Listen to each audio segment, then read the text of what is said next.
bahwasanya asline wong zuhud iku mang pokok dari wong zuhud iku apa sih?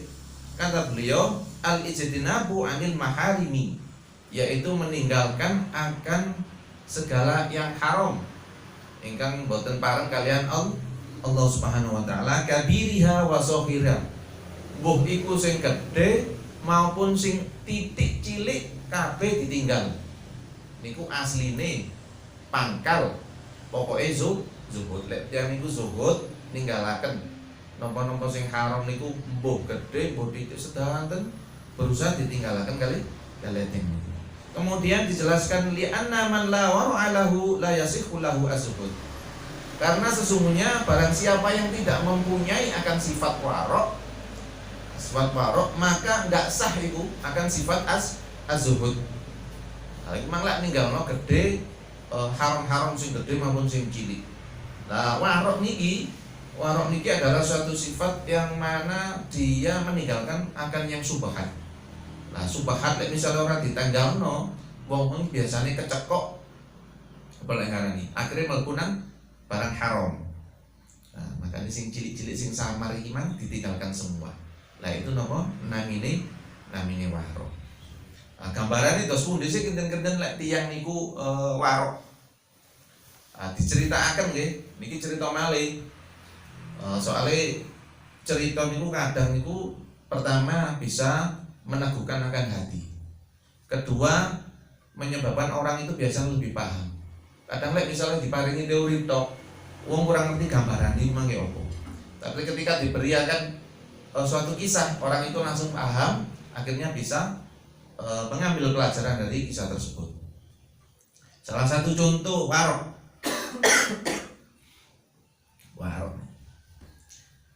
Suatu ketika Imam Ibnu Sirin niku kulaan.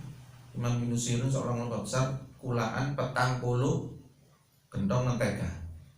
Kemudian mari kulaan salah satu gentong mentega imang kelebon akan batang tikus, bangkai seekor tikus.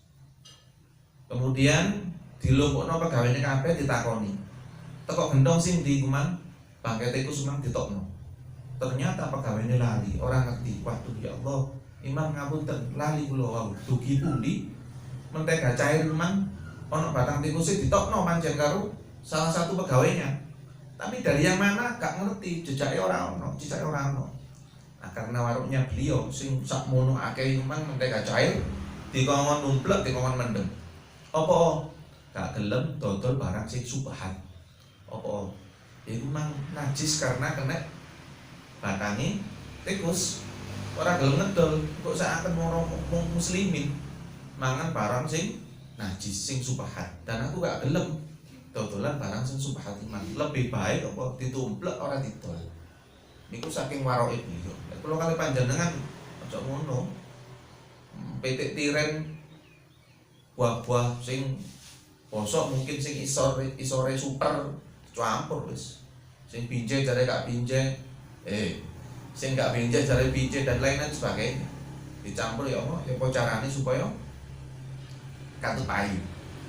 Dan ada lagi juga contoh dari warok. Niku dikisahkan Al Habib Ali Salim Rahmatullahi terus niku suatu ketika berjalan dari dakwah. Kemudian di tempat yang beliau dakwah itu tidak makan. Kemudian seluruh rombongan ini kelaparan. Jaraknya itu panjang di luar kota. Kemudian mantun di luar kota ini akhirnya dia wis engko aja mangan di ini. Engko ndek golek ndek dalan ndek. Ketika beliau rombongan pulang niku digolek ndek dalan, melihat ciri-ciri depot, warung dan lain sebagainya itu gak memenuhi kriteria untuk manggon gawe ono sing dodolan dede, jaman singen iku wonten sing dodolan apa bir nggih. Lek misale ketok dodol bir wis ora dicedheki warung rumah. Gak. Dari luar kota akhirnya sampai maem iku mang saking ati-atine gak gelem maem sembarangan. ket ndek batu ket iso mangan rombongan. Niku saking Jokowi.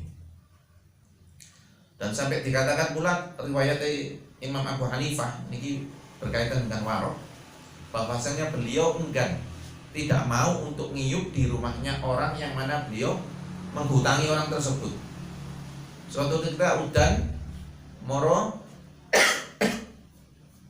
ngiyup, ternyata kok jadi ciri-cirine omahe si fulan bin fulan.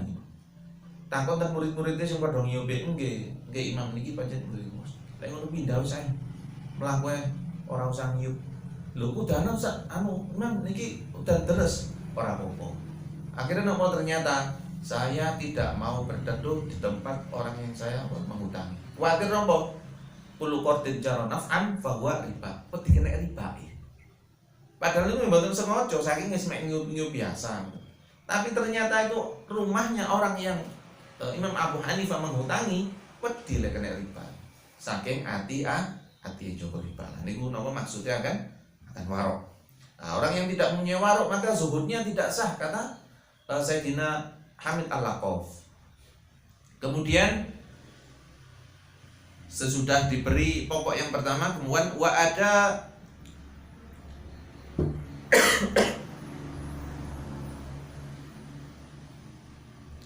wa ada ujami'il faraidi yasiriha wa asiriha li'anna man la taubata lahu la tasihu lahu al-inabah fa taubatu huwa al-qiyamu bi kulli huquqi rabb. Kemudian yang kedua adalah mengerjakan akan semua kefarduan dari Allah, kewajiban-kewajiban dari Allah, yaitu yang yasiriha sing enteng, mulai sing enteng, wa asiriha ataupun sing angel, sing gampang maupun sing angel, kabeh dikerjakno. Lek yang niku wau misale ngaku zuhud atau kepingin zuhud, maka mulailah dengan belajar nopo sing wau meninggalkan keharaman yang kecil maupun yang besar. Kemudian mulai dia harus mengerjakan akan perintah-perintah Allah, masuk iku mang sing enteng, sing gampang ataupun yang angel, yang berat. Karena apa? Karena sesungguhnya barang siapa yang tidak bertaubat, dan ini hubungannya karo taubat, nggih, maka tidak sah akan inabah. Inabah niku napa? Penyesalannya, penyesalan untuk kembali kepada Allah Subhanahu wa taala. Faudabatu, adapun taubat itu adalah al-qiyamu bi kulli huquqir rabb, yaitu mengerjakan akan perintah-perintah hak-haknya Allah. Setiap hak Allah dikerjakan olehnya. Nah, itu artinya orang yang taubat. Misalnya aku taubat, aku menyesal, aku kepingin balik nang Gusti Allah, maka bertaubatlah. Dan itu tidak sah kecuali dia mulai melakukan, mengerjakan akan hak-haknya Allah. Kemudian wal inabah huwa ikhrajul qalb min dhulumatis syubhat. Wal inabah niku napa? Yaitu ikhrajul qalbi, niku metune ati sangka petenge barang ingkang samar-samar. Ini kuwi subhat iku. Lek tiyang niku ngaku kate bali teng Gusti Allah, taubat, menyesal, kemudian dia harus berusaha kembali kepada Allah, mulailah dia meninggalkan akan yang barang yang subhat, yang samar-samar. Kersane sah tobat niku kersane sah, kersane diterima kalian Allah Subhanahu wa taala. Terus mboten sah lek misale yang ngaku tobat tapi mboten berusaha mengerjakan akan hak Allah, menyesal. Dadi ono perasaan kepingin napa niki? Hijrah, tobat, akhirnya kepingin balik teng Gusti Allah. Tapi kok tibakno wonge ora nglakoni mulai kewajiban-kewajiban. Niki akhirnya malah koyok misalnya anak pepatah wong Jawa itu tobat sambel. Pedese ilang, balik mana? Pedese ilang, balik tuku maneh. Nah, perlu sing level-levelan. Aku tobat aku level kira 13. Aku tak bodoh di level 10. Kemudian yang ketiga, pokok zuhud yang ketiga, wa tarkud dunya ala ahliha qaliluha wa ala ahliha qaliliha wa katsiriha. Nggih niku meninggalkan dunia, meninggalkan dunia yang ada pada tangan para pecinta-pecinta dunia. Jadi maksudnya ndelok wong ahli dunia sak dunya niku man ditinggal. Ora apa lek ngarani iki yo. Gak kepengaruh ditinggalno. Bapak iku jane ahli dunia, duwe omah gedhong makruh-makruh lombok terong tandurane. Wis masuk niku duwe motor, ora kikuk, ora kepo, ora kepengin dunia yang ada di tangan para pecinta-pecintanya. Nah, misalnya niku ngaku zuhud, maka hendaknya dia napa meninggalkan dunia yang ada di hatinya. Lianna man la qana'ata lahu la yasihu lahu tawakkal. Wa man la tawakkal lahu la yasihu lahu at-taslim. Karena apa? Karena sesungguhnya barang siapa yang tidak qanaah, merasa cukup dengan pemberian Allah, niku nggih. Qanaah niku cukup dengan pemberian Allah. Soge ati ini ora iku karo barangi wong. Ora sirik, ora dengki, ya ora kepengin kok. Lah iso mangan kudu koyo ngono. Lek dalam hal dunia iku mboten kados ngoten. Qanaah wis cukup. Alhamdulillah aku rumangsa cukup karo rezekine Allah Subhanahu wa taala. Sopo sing wong gak qanaah la yasihu lahu tawakal, maka tawakalnya enggak sah. Jarene ninggalno dunia. Tapi kok gak qanaah ngono. Lek sing gak qanaah maka wong iku mang ya ora tawakal berarti. Ora pasrah kepada Allah Subhanahu wa taala, enggak pasrah. Wa man la tawakkal, dan barang siapa yang dia tidak bertawakal kepada Allah, la yasihu lahu taslim, maka kepasrahannya kepada Allah juga enggak sah. Lek gak tawakal yo berarti pasrahe nang Gusti Allah yo ora sah. Fatawakkal wal attaqatu bima indallahi wal ya'su amma fi aidin nasi. Fataslim huwa al inqiyadu li amirillahi ta'ala wa tarkul i'rad fi ma la yulaim. Wanjang ini pembahasannya. Wa taslim itu adalah tunduk kepada akan semua perintah-perintah Allah dan juga sekaligus meninggalkan akan perbuatan-perbuatan yang mana tidak patut untuk dia kerjakan. Niki hubungannya mari zuhud nang waro. Kemudian lek meninggalkan dunia maka hubungannya nang qanaah. Lah qanaah iku mak ora sah lek ora tawakal. Tawakal niku napa? Niki gambarannya cerita tiyang ingkang tawakal. Diceritakan dalam kitab Risalatul Qushairiyah bahwasanya Al-Imam Abu Zaid Al-Kharos niki suatu ketika mengadakan perjalanan haji melewati padang pasir. Suatu ketika dalam perjalanan ini mboten semeret nggih karena debu nggih pasir niki ada sumur kering yang lama tidak dipakai. Beliau kecegur seperti itu. Beliau seorang imam ahli sufi, dari sufi kecegur nek kono iku. Mari kecegur, ya Allah, jenenge kecegur niki gelagepan nggih. Ya apa iki? Ini beliau mau berteriak-teriak minta tolong nih. Eling isin nang Gusti Allah. Nah, terus aku mau budal haji karo tawakal pasrah nang Allah Subhanahu wa taala. Kate jaluk tolong kepada selain Allah. Ini merasa malu beliau itu untuk berteriak. Akhirnya wis tak menang ae wis aku tak pasrah tawakal nang Allah. Wis sampai ngotot. Akhirnya napa? Datang dua orang laki-laki dalam perjalanan pisan. Loh, lah kok ono sumur rek? Bro iki ono sumur. Timbangane engko ngeneki wong, ya apa lek sumur iki mang ditengeri, ditutup ae supaya gak wong kecegur. Ngono ya. Iki gak ngerti nek jero ono wong tambah kate ditutup.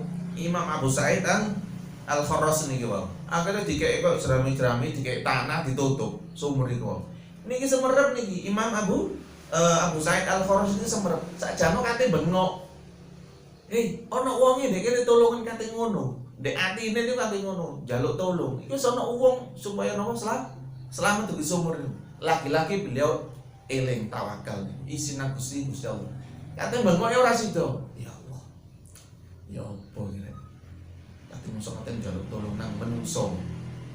Jangan bayangkan iki antara hidup dan mati nek sumur padang pasir ora ono jarang wong liwat. Kecuali lek misalnya sumure wong jedong cak diliwati tolong akeh wong geruduk langsungan wis. Niki ten padang pasir. Akhirnya tawakal ten Gusti Allah. Kemudian setelah napa? Beberapa saat Allah mengutus seekor singa. Dipakno moro ndek ndukure sumur niki. Oh ngapunten niki wau ceritane Imam Abu Hamzah Al-Qurasani. Imam Abu Hamzah Al-Qurasani. Setelah beberapa saat mari tawakal iku mang kepada Allah pasrah. Ono sing koyo nyibak-nyibak lemah, buka-buka dahan-dahan iku mang mek gereng-gereng. Wedi mang. Ternyata seekor singa tapi gerenge mboten mengaum banter iki. Koyo mongko ngene. Koyo mongkon ayo kene tak tulungi ndang meneo.